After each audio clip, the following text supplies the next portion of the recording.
God power channel में आपका स्वागत है।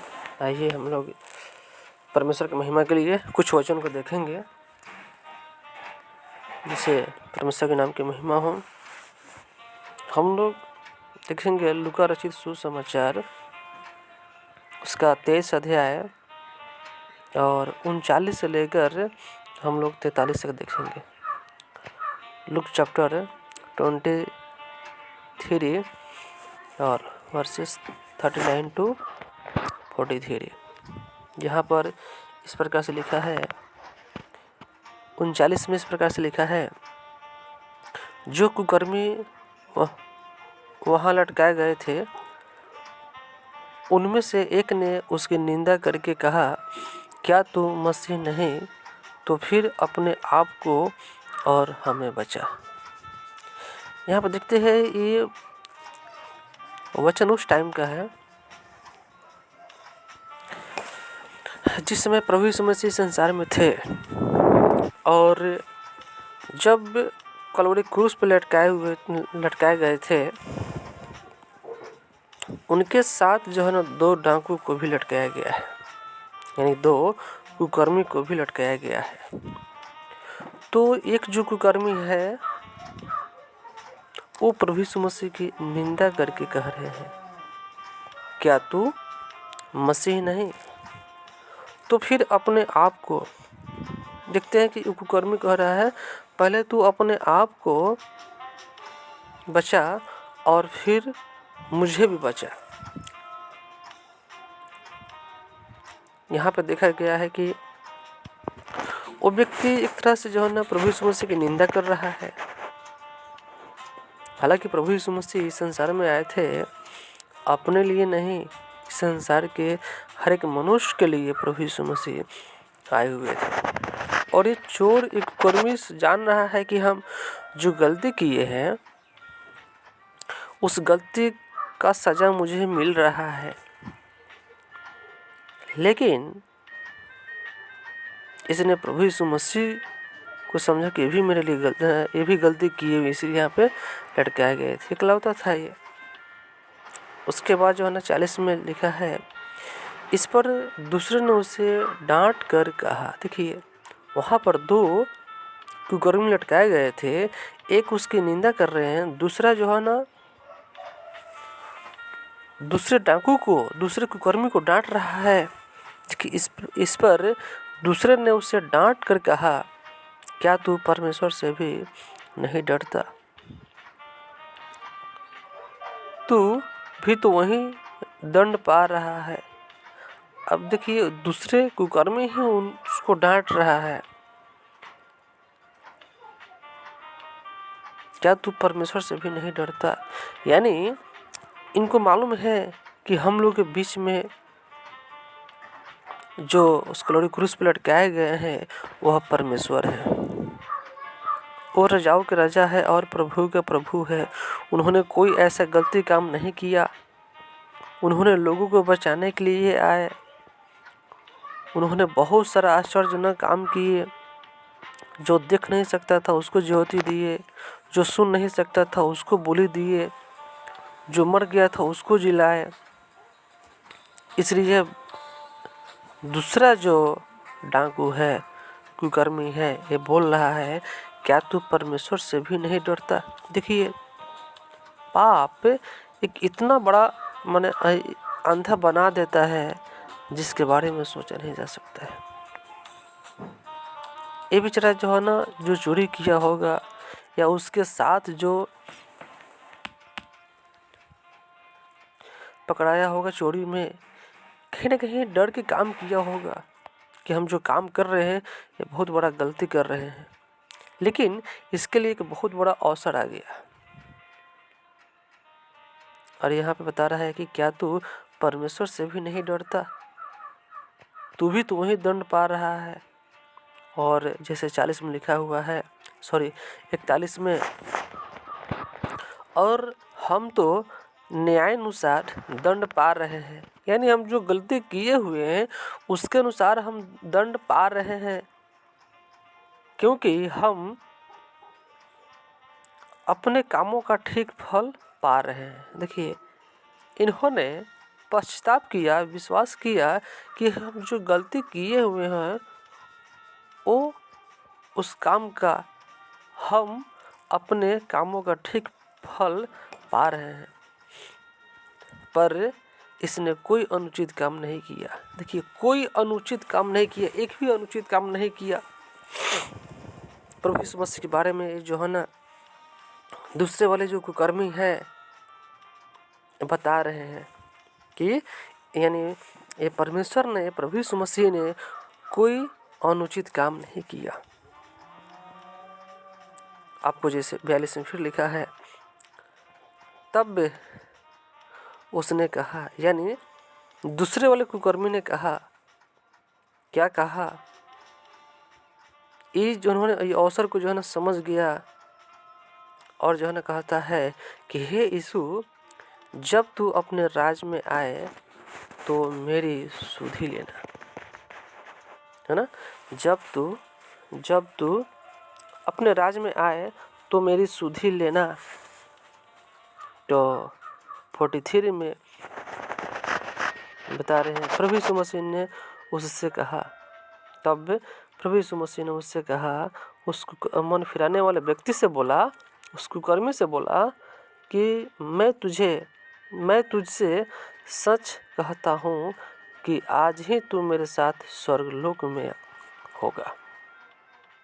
देखिए, यहाँ बताया जा रहा है कि प्रभु यीशु मसीह जो है ना उसको बोल रहे हैं कि तुमने जो है ना पश्चाताप के लिए विश्वास कर लिया, तूने विश्वास किया कि हाँ मैं परमेश्वर हूँ और हम में कोई ऐसा अनुचित काम नहीं तूने देखा।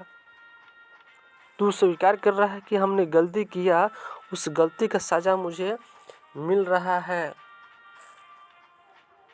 और इसलिए प्रभु यीशु मसीह ने जो है ना उसको जो है ना जब विश्वास किया तब बोलते हैं कि मैं तुझसे सच कहता हूँ कि आज ही तू मेरे साथ स्वर्गलोक में होगा।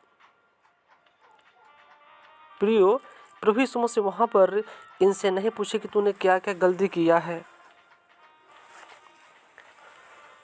तू पाप क्यों किया।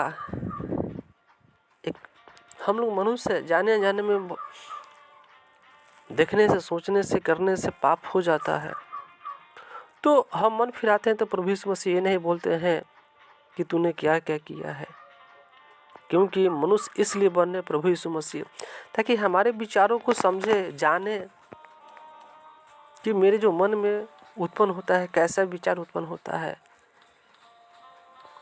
लेकिन हम लोग का जो मन है वो बुराई से भरा हुआ है और हम लोग जो है ना क्या करते हैं, बुरा ही सोचते हैं। लेकिन हम यदि अपने पापों को मान लेते हैं, अपने घुटने पे होकर प्रभु से प्रार्थना करते हैं, उस सृष्टिकर्ता से प्रार्थना करते हैं, उस परमेश्वर से प्रार्थना करते हैं जिसने पूरे संसार को बनाया, हर एक जीव जंतु मनुष्य को बनाया, हम उनके सामने यदि घुटना टेकते हैं, पश्चाताप करते हैं, तो क्या करते हैं, परमेश्वर हम लोगों को आशीषित करते हैं। हम लोग को जो है ना क्या करते हैं, वो छुड़ाते हैं, हम लोगों को सहायता करते हैं। तो परमेश्वर जो है ना कितना भला है। सोचिए, उस वक्त यदि प्रभु यीशु मसीह के ऊपर वो दूसरा व्यक्ति मन नहीं फिराता तो कहाँ होता, वो भी नरक में होता। लेकिन प्रियो, हम जो मेन हेडिंग में जो लगाए हुए हैं, जो आप देख रहे हैं,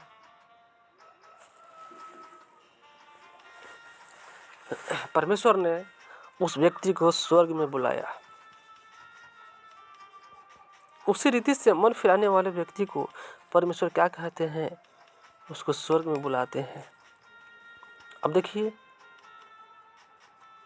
ये लूका चैप्टर 10 अध्याय, लूका रचित सुसमाचार 10 अध्याय 10 का जब 20 पढ़ेंगे तो यहाँ पर लिखा है, तो भी इससे आनंदित मत हो कि आत्मा तुम्हारे वश में है, परंतु इससे आनंदित हो कि तुम्हारे नाम स्वर्ग पर लिखे हैं। देखिए, हालांकि स्वर्ग पर लिखने का काम जो है ना परमेश्वर का है, यहाँ पर लिख जैसे पढ़ रहे हैं कि परंतु इससे आनंदित हो कि तुम्हारे नाम स्वर्ग पर लिखे हैं। कह रहे हम देख रहे हैं कि सच में प्यारे परमेश्वर ने किस रीति से लोगों से जो है ना कह रहे हैं कि पश्चाताप करने वाले को, विश्वास करने वाले को, अपने पापों का इंकार करने वालों का नाम स्वर्ग के पुस्तक में लिखा हुआ है, जो उसको कोई मनुष्य काट नहीं सकता है, उसको मिटा नहीं सकता है।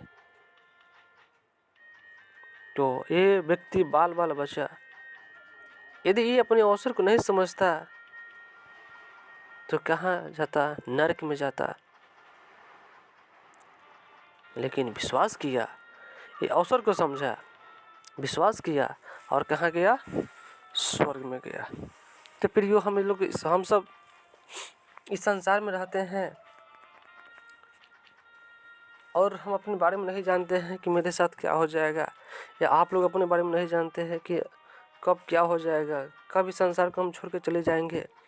लेकिन आप अपने दिल से सोचिएगा कि सच में सृष्टिकर्ता हम परमेश्वर की महिमा करने पाए, हम उनको अपना उद्धारकर्ता समझने पाए, स्वीकार करें, विश्वास करें और उनकी महिमा के लिए समर्पित रहे। क्योंकि इस संसार में कोई ऐसा मनुष्य नहीं है जो धर्मी है। सबने पाप किया और परमेश्वर की महिमा से दूर हो गया। इसलिए मन फिराने की आवश्यकता है, अपने गलती को जो है ना स्वीकार करने की आवश्यकता है। कोई मनुष्य देखे या नहीं देखे, लेकिन हम जो करते हैं, जो सोचते हैं, वो हमारा परमेश्वर देखते हैं। इसलिए प्रियो, इस वचन से परमेश्वर की महिमा होने पाए। आइए हम प्रार्थना करके मैसेज को समाप्त करेंगे। हमारे सर्वशक्तिमान प्यारे प्रभु जी, हम आपके चरणों में झुककर प्रार्थना विनती करते हैं प्रभु जी। आपको धन्यवाद करते प्रभु जी सुंदर समय के लिए प्रभु जी। ये वचन आपने प्रभु जी मेरे हृदय में दिया प्रभु जी, और हम इस वचन को शेयर कर रहे हैं प्रभु जी। जितने भाई बहन प्रभु जी इस वचन को सुनेंगे प्रभु जी, उनको दिल को छूना प्रभु जी, ताकि जाने अनजाने में किसी प्रकार से भूल चूक पाप हुआ है, वो अपने पापों को मान ले और आपको अपना उद्धारकर्ता स्वीकार करे, ताकि प्रभु जी आप उनका भी नाम प्रभु जी जीवन की पुस्तक में लिखने में आप सहायता कीजिएगा, अनुग्रह कीजिएगा, दया कीजिए पिताजी। हाँ प्यारे प्रभु जी, और प्रभु जी विश्वासी भाई बहन सुन रहे हैं प्रभु जी, उनके विश्वास को बढ़ाने में आप सहायता कीजिएगा, अनुग्रह कीजिएगा, दया कीजिएगा प्रभु जी। ये आपका वचन है प्रभु जी, अपने वचन के अकॉर्डिंग प्रभु जी हम सब के जीवन में काम कीजिए प्रभु जी। हम इसके लिए आपसे विनती प्रार्थना करते हैं प्रभु जी। जो समस्या में है प्रभु जी, उस सब समस्या का दूर यीशु नसरी के नाम से होने के लिए प्रभु जी आप सहायता कीजिएगा, अनुग्रह कीजिएगा, दया कीजिएगा। हे राजाओं के राजा और प्रभु के प्रभु, हम मनुष्य से छिपा सकते हैं प्रभु जी, लेकिन आपसे नहीं छिपा सकते हैं पिताजी। आप 24 आवर 24 घंटा प्रभु जी आप मनुष्य को निहारते हैं। कौन मुझे अपनी आवश्यकताओं के लिए, ज़रूरतों के लिए पुकार रहा है। हाँ प्यारे प्रभु जी, आप प्रभु जी उसके सारे पापों को क्षमा करते हैं, आप उनको आशीष से परिपूर्ण करते हैं प्रभु जी। सहायता कीजिएगा, अनुग्रह कीजिएगा, दया कीजिएगा। सारा आदर महिमा आपको देता हूँ। प्रार्थना विनती अपने उद्धारकर्ता प्यारे प्रभु यीशु मसीह के पवित्र नाम से मांगता हूँ, सुनिए और ग्रहण कीजिए स्वर्गीय पिताजी। आमीन।